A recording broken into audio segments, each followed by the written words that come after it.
Hi everyone, today we are going to see Spectrum, a brief history on modern India, chapter 3, Advent of Europeans in India.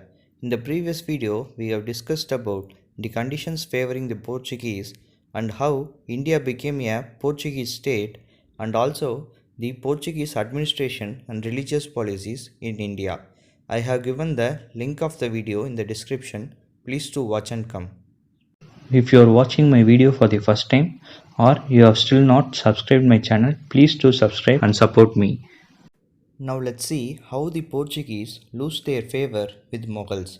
In 1608, Captain William Hawkins reached Surat in a ship named Hector. He had a letter from the King of England, James I. He reached the Jahangir court to do business in India. The Father Pinheiro and Portuguese authorities tried to stop Hawkins, but it failed. In 1609, Jahangir gave a favorable reception to Hawkins and accepted all his gifts. Hawkins knew Turkey language well and spoke with the Jahangir without any interpreter. Pleased by the Hawkins' behavior, Jahangir appointed him as Mansabdar of 400 villages with a salary of Rs 30,000. Hawkins married daughter of Armenian Christian Mubarak Shah. Now let's see the Portuguese response to Hawkins. Portuguese negotiated with Mughals and came up with an agreement by which they stopped English ships entering Surat. Hawkins left the Mughal court in 1611 as he was unable to counter the Portuguese intrigues and of vaccinating Mughal policies. In 1612, English ship Dragon and small ship Seander under Captain Best sailed to India. On sailing near Arabian Sea, they had a naval battle with Portuguese fleet, where the English won and the Jahangir was impressed by the English success. Now let's see the issues between Mughals and Portuguese. The piracy activities of Portuguese were not a welcomed behavior of the Mughals. In 1613, the Portuguese captured the Mughal ship and imprisoned Muslims and plundered their cargo. Jahangir sent Mubarak Shah, who is in charge of Surat, to claim the compensation. During the reign of Shah Jahan, Portuguese lost all advantages given by Mughals to them. Now let's see the capture of Hooghly. In 1579, Portuguese settled in riverbanks near Satagon for trading activities. Later, they built a new port named Hooghly and strengthened their position. They also monopolized salt manufacturing and levied duties for tobacco. Now let's see the issues between Portuguese and Shah Jahan. Portuguese earned money by slave trade and they seized Hindu and Muslim children and brought up as Christians. Portuguese seized two slave girls from Mumtaz Mahal.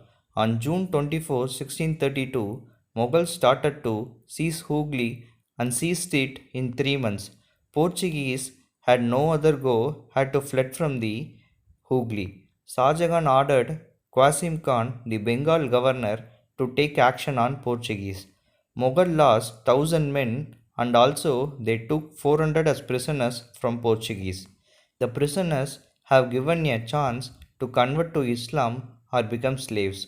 The persecution of Christians continued for some time and gradually reduced. Now let's see the decline of Portuguese. In the 18th century, Portuguese lost commercial influence and carried piracy. The Hooghly became the base of piracy in the Bay of Bengal. Emergence of powerful dynasty in Egypt, Persia, North India and rise of Marathas was also one of the reasons. The Marathas captured Salsette Basin in 1739 from Portuguese. The religious policy of conversion to Christianity made them resentful. Discovery of Brazil also diverted them to west. Union of the two kingdoms, Spain and Portuguese, in 1580-81 dragged the small kingdom of Portuguese in Spain's war with England and Holland. It also affected the Portuguese monopoly of trade in India. Coming of other Europeans to India created rivalry among them. Goa, even though remained with the Portuguese, but lost its importance as a port after the Vijayanagara Empire fall.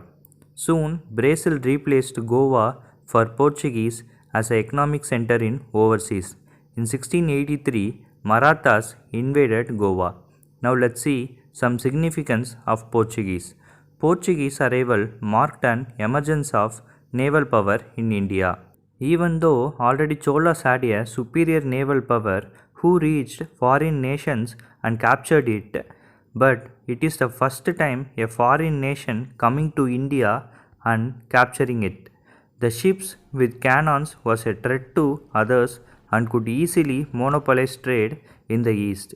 They obeyed only their rules. On military innovation, they had a new type of armory and they followed the Spanish model of drilling the infantry groups. In 1630s, the Portuguese adopted the Spanish model to counter the Dutch. Later, French, English, Marathas, Sikhs also adopted this Spanish model. They had an improved technique in seas, that is, they had multi-decked ships and their organization were better than a private merchant shipping. They had a regular system of pilots, mapping, and pitting of state forces. Even though they were stubborn in religious persecution and cruelty, the missionaries and church were the teachers of painters, carvers, and sculptors. In the Goa region, the silversmith and goldsmith flourished. The church built with the interior completely woodwork and sculpture and sometimes painted ceilings. In the next video, we will discuss about the next European who arrived in India, that is Dutch. If you are not subscribed to our channel, please do subscribe and support us. Thanks for watching.